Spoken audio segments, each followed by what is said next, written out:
That's completely right. It's just how it's basically how you communicate. Because with marketing, there's 4 things you have to do. You have to reach the right people at the right time with the right message and in the right format. And they've reached the right people. They've reached the right message, the right format as well. But it's just, if you want to be unique, if you want to be different, if you want to take the lead, you have to take that step up, escalate to the next level and be creative. A very good example with creativity in their ads and in their image, in the brand, is Apple. Apple makes it, all their ads are so simple, but yet so creative, like no one has done that before.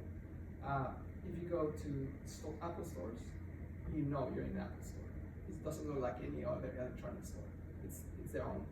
So that's a great example of how you can be, take the right message and everything just to the next level. And with that example, like with the noise that's on those kind of digital channels, do you think that's the right way of communicating with the audience, or do you think maybe taking an alternate channel would be? As a consumer, that we all are, do you think would that make you wanna do business with them or buy from them, or you just be like, oh. Yeah, I probably wouldn't have even watched it. As soon as you hear the music and the this lonely kind of images of that trying to be happy, you just automatically switch off. Exactly. That's your answer, right? That people. The problem, as mentioned before, with a lot of marketers, it's that we think as marketers. So when I see an ad, I'm like, oh my god, that ad's amazing. And then if I show someone else, they're like, it's alright. But because I'm looking at how they did this and the strategies here, but the people don't care about that. Only marketers do. Only we are the ones that actually see those things. So So how can we find out more about our consumers so actually the message that we're sending connects better with them and is more authentic? Yeah, but how? Absolutely. I'm asking these guys. Yeah. Well, you could when you use YouTube and those kind of digital channels, you can actually measure kind of the response. Like people like and dislike it, and people share it or comment on it and say oh, this is crap or this is amazing. This made me feel so good. And if you go into that and look, you'll see kind of that response, but you're almost relying on them engaging with you past just watching, which might be tricky. But when you're stuck inside and you've got nothing to do, maybe a quick message on the chat room or whatever makes you feel a little bit better. So I think what you were saying, Rodrigo, is that essentially they create this inside out message. They've not looked at what the consumer's really after, and that's why I was just asking, what kind of research methodology would you utilize to maybe find out more about your consumer spheres? Maybe, possibly. What else? What? Ethnography. Yeah, I'd say so too. So if you really want to immerse yourself into the life spheres of your consumers, go deep with bringing yourself into the consumer world and just participate and take a look at what they do, how they consume your products, in what context and why, or service, and then you actually understand maybe there's uses there for the products and services that you've never thought about, or something that's missing for them, and that's how you can most really find out the needs. And then I would think that if you want to be authentic, if you could draw on that knowledge, then you can see how that also reverberates with what you stand for as a brand, I would think. And I give you an example of ethnography. Big companies, they just, because the CEOs and all those people are not normally marketing trained, or they have all their skills. So when ethnography, for instance, you do need time, and you need commitment and a budget to do it. And what they see is they don't see instant results. So the decision makers like, maybe let's go through an easier one, a survey, or something different. Not recently, I was doing a bootcamp course with Mark Ritzel, which is one of the top marketers in the world. And he gave us an example of Nokia. Before the iPhone came out, this lady was working for Nokia, and she went into, she did ethnography, and she went into the Chinese market, and she really wanted to understand what's going to be the next thing, in phones. And she spent, I think 6 months or 8 months talking to people, and really researching what's going to be the next thing, the big next thing on phones. And she ended up coming up with touchscreen. And Nokia looked at their research, and they were like, no, sorry, like, we know the market, we're not gonna go with that. And look at where Nokia is now in comparison to the brands that actually went into that. Nokia is not even competing anymore with Apple and Samsung, because they had the research. She gave them the research, but they just disregarded because they knew the market better. So that's a really good type of research, ethnography, definitely. But the challenge what you have with big brands is that they don't want to wait for it. They don't want to see that. So yeah, another really good point. Cool. And the third point is to stay front of mind. So don't let people forget about that you exist. One of the most useful and powerful marketing tools is word of mouth. And some people are like, how am I supposed to drive word of mouth if I cannot, if I cannot be there with people are talking about me? But you can drive word of mouth. There's strategies to drive this specific tactic. And in today's world, because digital is so big, people are online all the time. Do you know what the word of mouth in the online world might be? Like forums? Yeah, forums. Like Reddit? Yeah. Think about a little bit more simple. Reviews? Gotcha. Well done. Google reviews, Facebook reviews. I don't know about you, but when I go shopping online, if I don't know the website or the brand, the first thing I do is go and check the reviews, right, to see if it's true, if they're not scamming me, if the product is good, and that's key to drive your Google reviews and your Facebook reviews. And you can have a strategy in place for that. It could be as simple as asking people to review you. That's the simplest way. At the end of the day, if you want people to do something, they won't do it unless you ask them to. You can give incentives. You don't have to give incentives. You could provide incentives if they review you.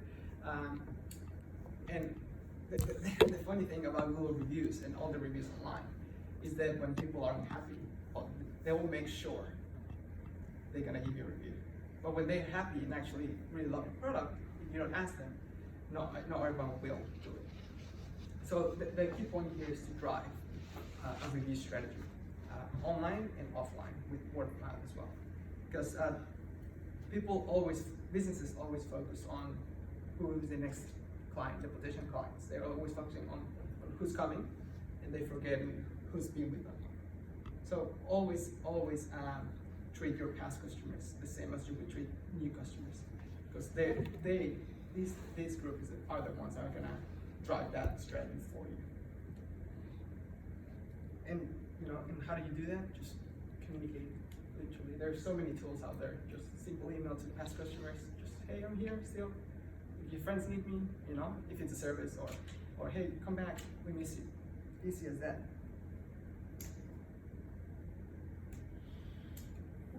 Perfect. So the last part of this is the online presence is a must, and you gotta be where people are looking. So and we will go back to my point to create a connection. So you have to be in front of people, because if you're not, they're gonna forget about you. There's so much information out there. Like, people get hit with information all the time. So if you're not amongst those, they're gonna forget about you. But there's a fine line between being in front of them and being, too much, being right in the face. So businesses have to find the balance between these two. So if you're top of mind, the next time they need a product or service like yours, they're gonna think of you, and that's what you want.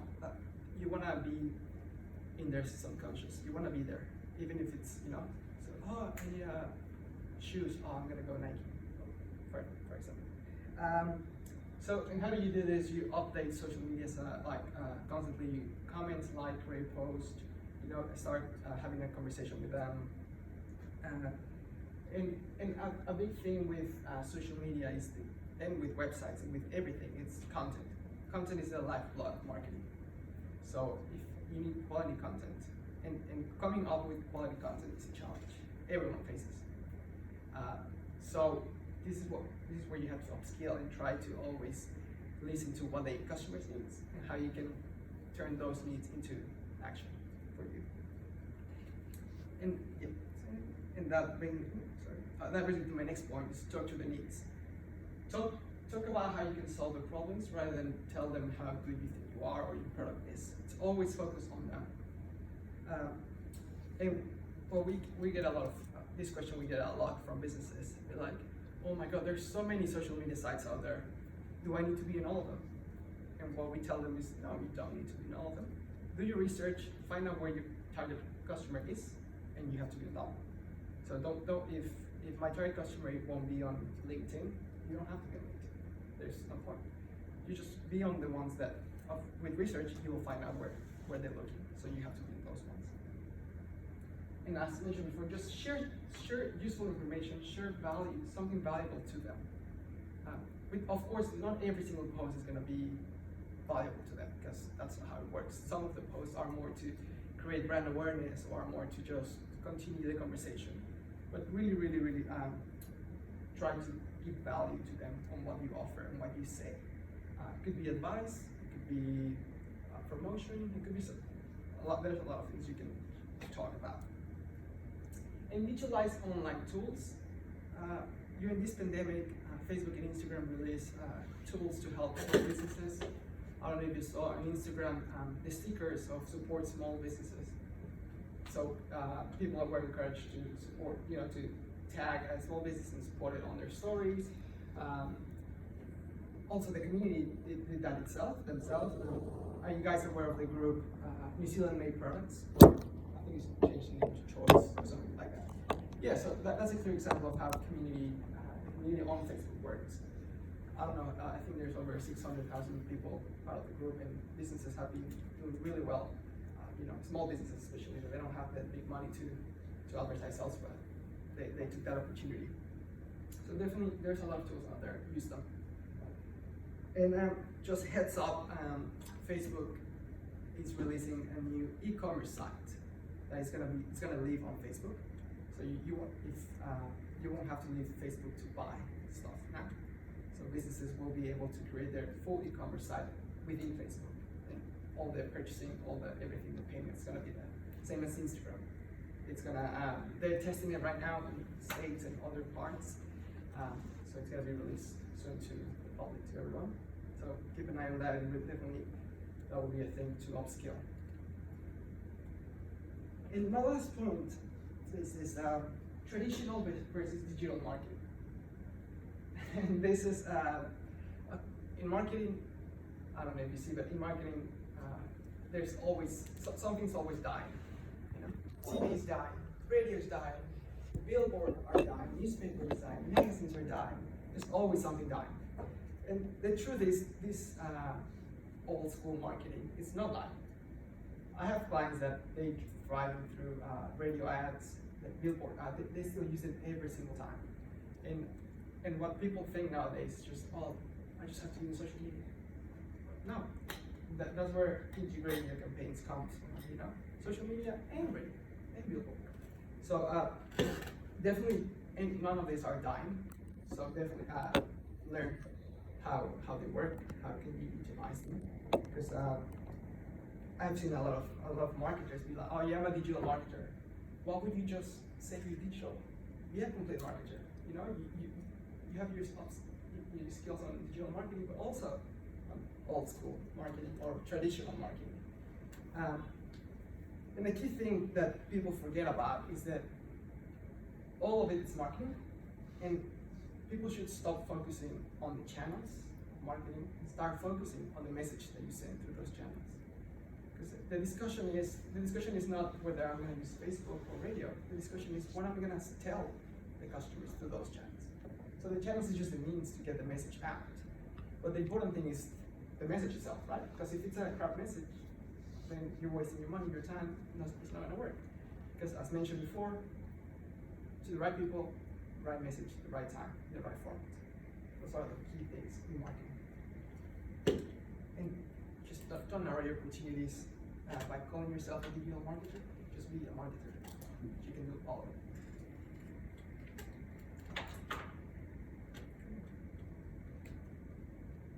Perfect. So here are some tools that I was talking about that we use every day.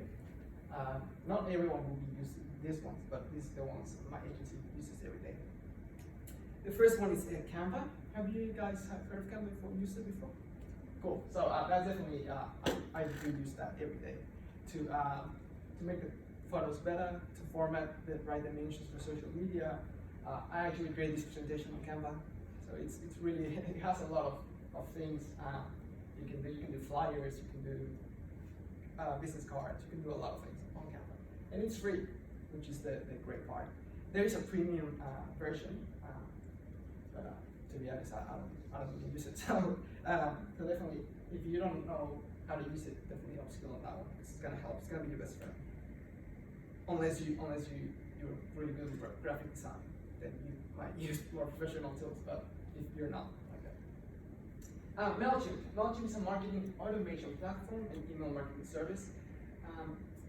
I chose MailChimp. There's a lot of marketing automation platforms out there. HubSpot is one of the biggest ones as well.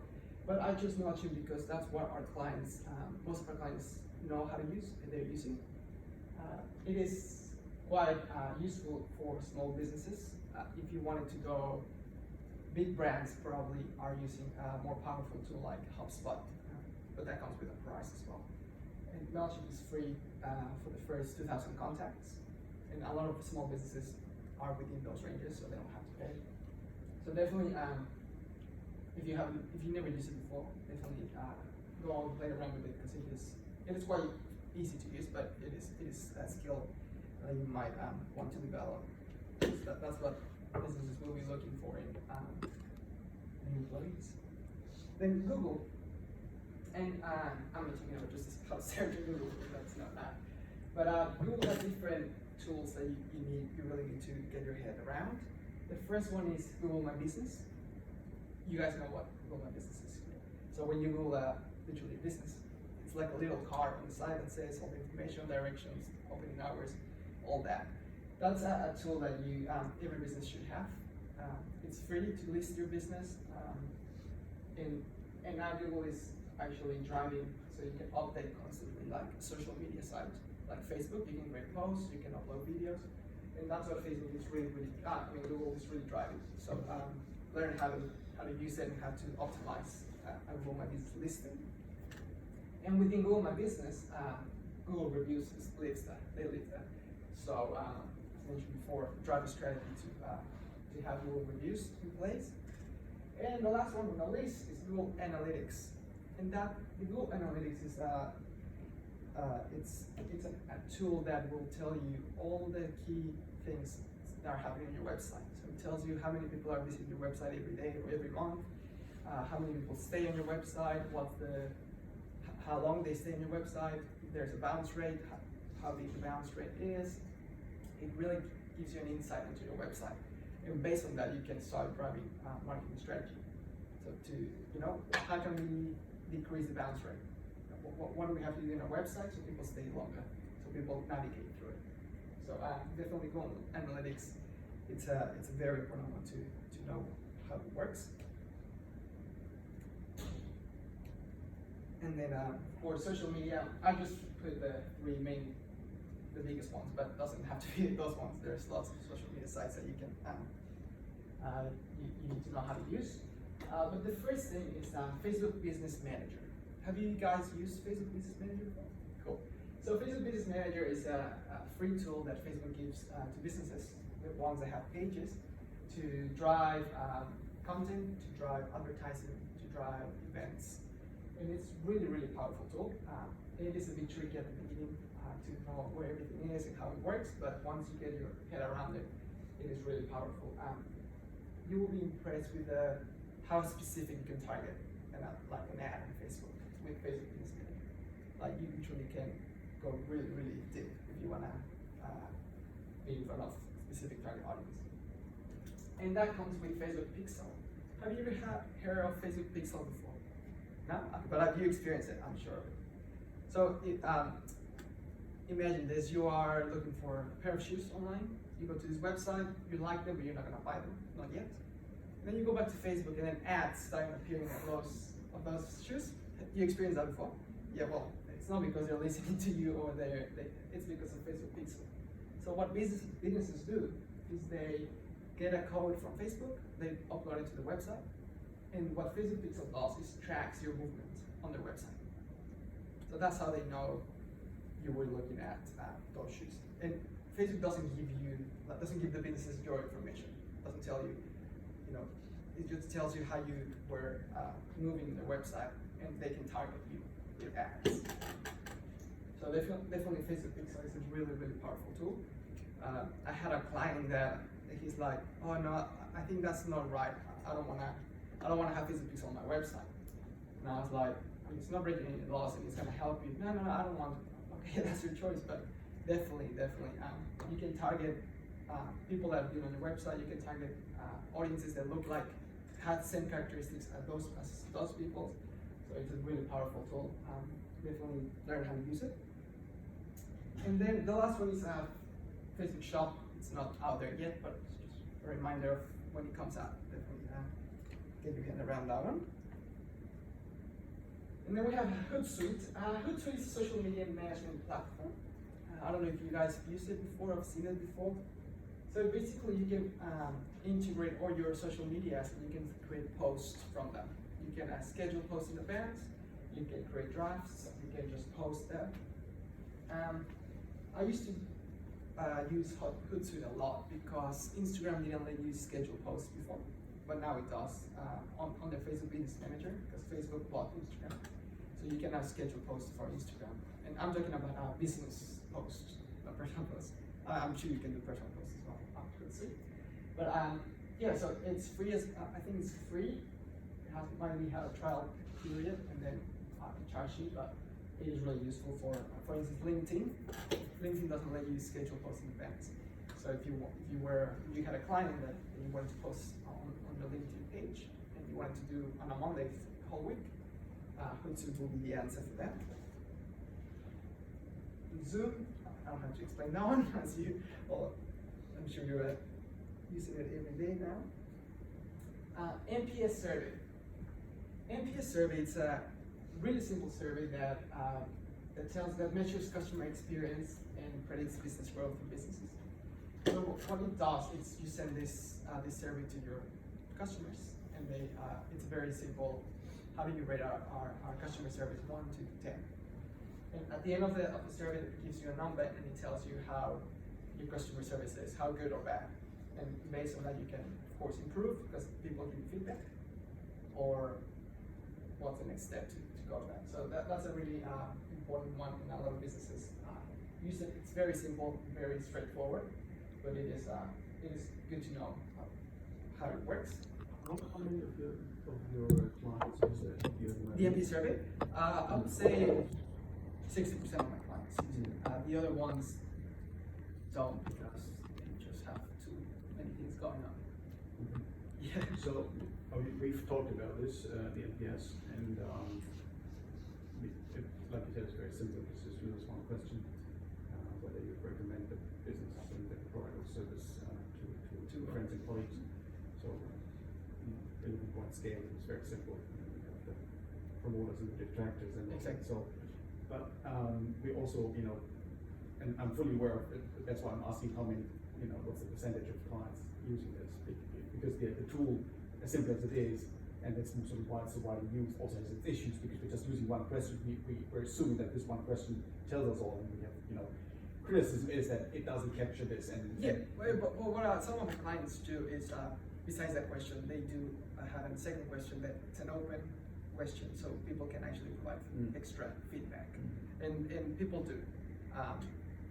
Really happy customers do, and happy customers that are not that happy, they do give you reasons, and that's how you can make this one question a little bit more, give you a little bit more information. But yeah. And the next one, it's SEO. Have you got, you know SEO? Cool. So it's a digital marketing strategy that focuses on your website's presence in search results such as Google. SEO, it's key. It's people ask me, should I be spending money on Google advertising or should I work on my SEO? Our recommendation is always work on your SEO because Google advertising, even though you appear at the top, people know it's an ad. And a lot of people are hesitant to click on those ads because there's two reasons why. One, they know, hey, if you're paying, I don't want to help you with that, you know. The second one, they think if they click on it, they're gonna get charged for some reason. That's what we found. The business gets charged when people click on those ads, but the person wouldn't. But they think they would. I don't know. That's what we found when we did a survey and asked them why they don't click on Google ads. So what do you suggest to your clients how they can improve? Their SEO? Yeah. Oh, definitely get an SEO specialist and they can work the key phrases, the key terms to make your organic your organic position go up. We have a client, Fox & Associates, for instance, they work with an SEO specialist, and out of all the pages, which most of them start on the third page of Google, which no one looks that far. Right now they're second or first on the first page of Google because they've been working on their SEO constantly. There's some terms that even if you have the best SEO specialist, you will never be top because you're competing against big organizations like UC, for instance. When you say engineering, the first one is engineering course school at UC. So because they're an engineering firm, that specific keyword will never be first for them. So you have to look at other keywords. And basically SEO, you have to look at what are people searching for? How are they searching? What keywords they're using? And based on that research, you can start your SEO strategy. And it's very important. I know the basics of SEO. Like I do, if you create a blog, you can do the SEO yourself. So it's important to at least know the basics. Like you don't have to be a specialist, but at least the basics. And so you say when you create the content for a blog, you just use the keywords that you would usually use for your company or products or services. Yeah, when you create a blog or content or a website,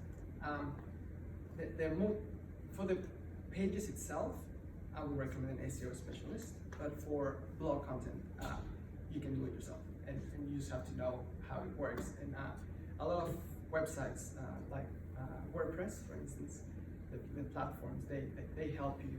They tell you, you know, this keyword is not good, or it's good, or so you can work and play around and make it better.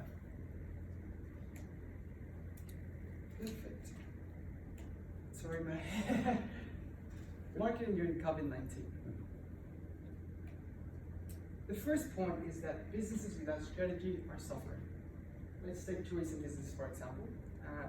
And I chose tourism businesses because, I'm saying all of them, but a lot of them, they never bother to have a strategy or to implement a strategy because they just rely on people coming through the door. And people were coming through the door every single time. They didn't have to do anything. They just have to open the doors and boom, people came in. So it's like, why would I put money to marketing if I have customers all the time? And that's fair enough, but then something like this happens, or the target audience is gone. They're gone, literally disappeared.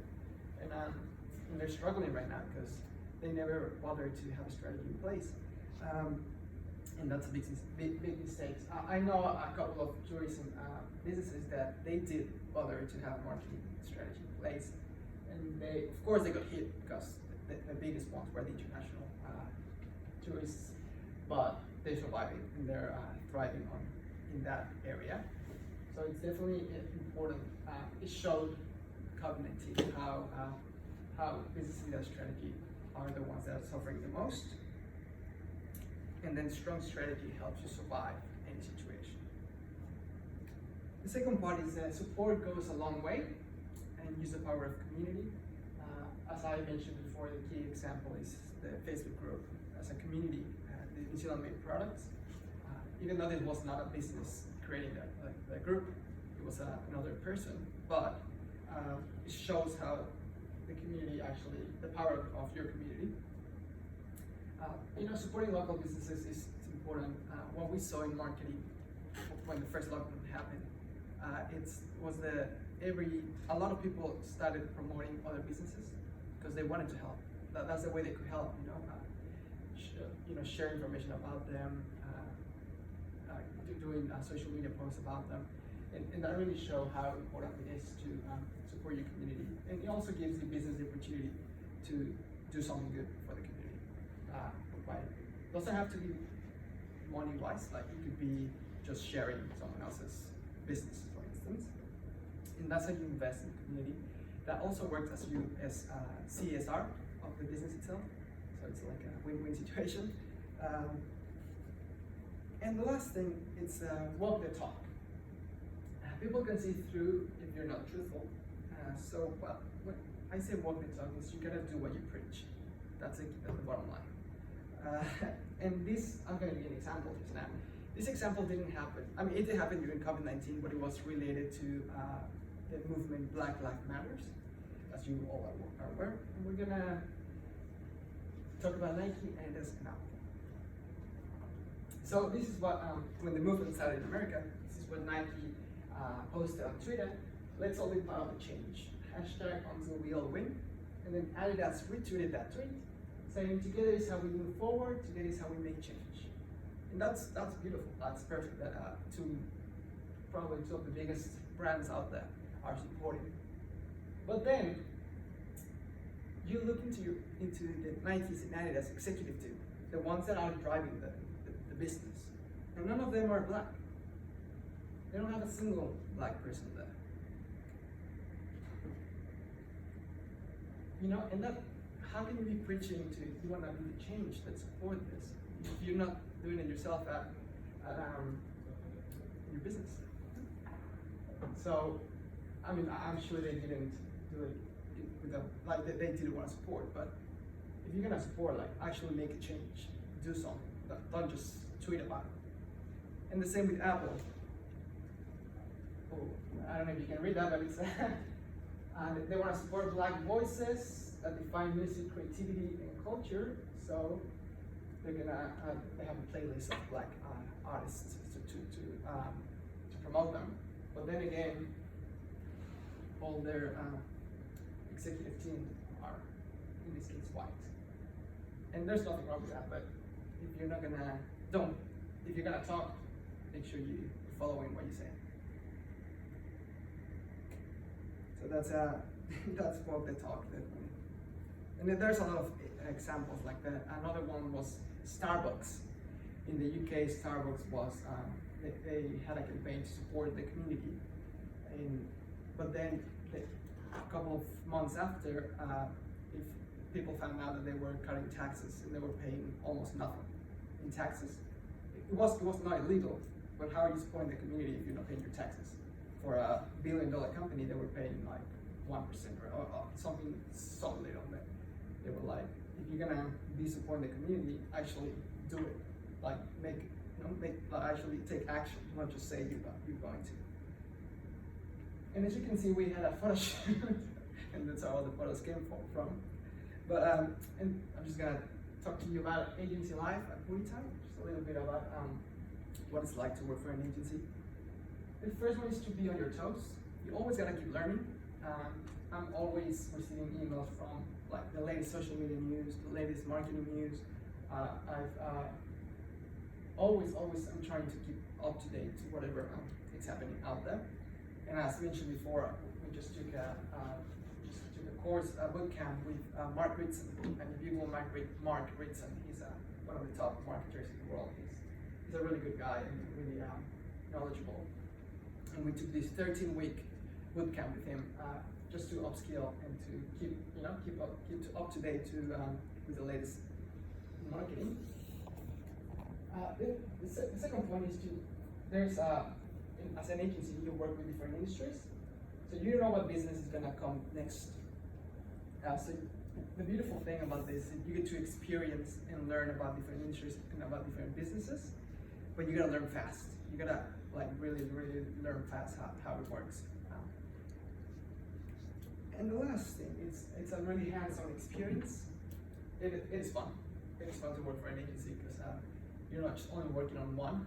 If you are tired of the same business, you're like, I'm gonna work on this other business, which is completely different.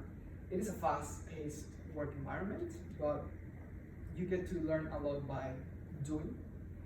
Whereas I haven't worked for just a business itself, but I assume in the entry-level job you would not be in contact with a lot of things until you upskill. But we're in an agency since day one.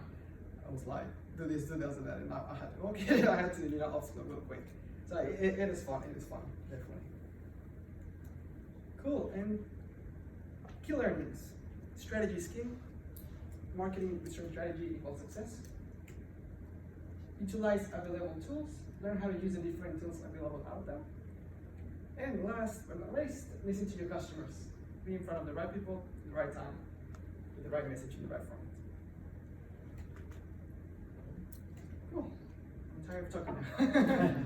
That's us. That's our team. Cool. That's me. Thank you very much, Rodrigo. I'd like to. Any questions? Yes, exactly. You can do a little Q&A. Yeah. Any questions? Fire away. Quick question. Since Can you just either speak up or just quickly, so that John and Josh can hear it too? Well, you can hear it? No, this is me talking. Oh, okay. I'll go through both businesses. Quick question about going back to COVID-19. At the end of, or coming out of the lockdown, have you seen a flock of your either existing customers or new customers coming towards you for new marketing strategies? What we've seen after COVID-19 is they don't come for marketing strategies itself because the budgets are a little bit tight. So what they do come for is to upskill. So we've been doing a lot of coaching and training, one-on-one sessions with them. And these coaching sessions it could be social media, it could be to put together a marketing plan so they can do it themselves. Of course, these marketing plans are not as in-depth and the strategy is not as powerful as it would be if we created for them, but they just need to move fast. That's why they need the upskill, the training quick, because they don't move fast, they're gonna stay behind. And especially now during this time, the government released a lot of funding for businesses. So they're going through their regional business partners, get funding, and then that's how they can come to us for coaching and training. So even ourselves as an agency, we shifted a little bit right now to more coaching, more workshops, more training than before. Because before it was a lot of, we did strategy and then they implement themselves. But now it's more about business owners want to upskill themselves because they don't know what's going to happen. Yeah. Do you think more businesses now are looking at like? Sorry. Do you think more businesses now are looking at getting like coaching as more of a long-term thing, so they're employing their own in-house market as opposed to going back to agencies? Do you have much repeat business? I would say it really depends on the size of the business. Smaller businesses or sole traders, they're always going to look to upskill themselves because they don't have the money to do otherwise. But we find that medium SMEs and mid-market, they definitely want to have someone to do marketing for them because they're in a position where they can go through that path. So it's a little bit of both. But definitely, it's always better to. Business owners just wear so many hats. They're the accountants, they're the marketing, they're the sales people. So they definitely do need help. And what we've done as an agency is when a marketing small business owners comes to us and they want a marketing strategy, is we put together a strategy for them and we give them a plan on how to implement, and then you're like, here you go, you can do it yourself. So that's that's why the difference in our agency is that we don't create the tactics implementation for us to implement. We create them in a way so business owners, they can do it themselves. If they want support, of course we can help them. But our ideology is to create a strategy for them to implement, because we know they're already struggling with money. So why would we create a strategy that we can only implement ourselves? That's not fair for them. There's no value in that for them. So that's what we know. That's how we work as an agency. Any other questions? So I'll ask for this one. Yep. When you're going to do kind of strategy for different firms, like a variety of different customer profiles, etc., how do you incorporate like the specific culture of the company into the strategy in a way that it's effective if you don't necessarily work together? Yeah, that's a question. What we do is the first thing we before even looking at the business, we have a strategic download workshop, and this is a workshop of like around 3 to 4 hours, where we sit with the key people in the business, and then we ask questions. We ask everything, and they what we're trying to do there is to get up to speed of what the business is, what it means for them, why they started the business, what their marketing activities have been since to that point, if any. So that's how we get an insight into the business. And of course, it's never going to be the same as if we were working for them, because that's how you learn. But that's a really, really powerful start to create a strategy based on that workshop that we do with them. Yep. Cool. I have another question. Sorry, let me open. Because I have also working advertisement agency before, and at that time I found that most of the companies, some of them just like more wants the agency to provide their content for promotion, and others maybe they are more focused on their channels or their products. So I want to know, based on your current work experience, do you think how many percentage it's now? Percentage-wise, rather percentage-wise, I would separate them on the size of the business. So the ones that want us to implement for them, or create a strategy and implement it, give them everything, is the ones that are in a stronger position. So small to medium SMEs and mid-market are the ones that are really, they can have that luxury, like, hey, like we've had clients in the past that are just like, I want this, and that, here you go, you do it, I trust you, like, I don't even want to be part of it. And then we're like a partner, so we actually work for like if we were their marketing department.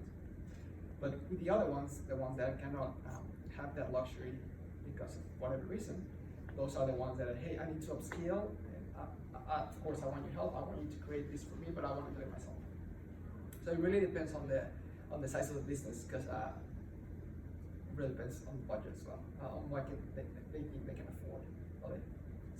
So that's how we separate them, and that's what we've seen that's what I've seen since I've started that division between us doing all the work for them, or us just doing the strategy and then they do the work themselves. Cool. Last question. I have to shout so that people online can hear me. I was just wondering what kind of shift you've seen from pre-COVID to COVID and beyond, maybe the lockdown, in terms of what kind of toolbox are people using. So I'm thinking, traditional versus digital, and so what you've seen there from agency perspective. Definitely a big shift into digital. A lot of businesses, I don't know why, but they did not have a presence online at all, or they didn't have or e-commerce site, for instance. Just work with this client. They're a little shop in Kaikoura, which they sell New Zealand made products, literally.